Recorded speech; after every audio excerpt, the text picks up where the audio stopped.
Check natin yung mga connection ng control o baka may nag-losing o nangitim na yung wire. Every weekly to check Saturday. Isang control. So far okay pa man siya, good pa man yung connection niya. Ito yung timer. Ito yung display niya. Check natin yung control ng blower pump. Pump na ito. Steepy pump, filter pump.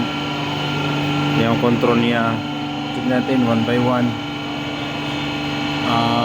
Para sa maintenance natin weekly, iwasan yung mga unnecessary na mga connection, baka may nag-losing or something, nangingitim na yung terminal. Control, pati dito sa bus button, isa-isahin natin itong yun.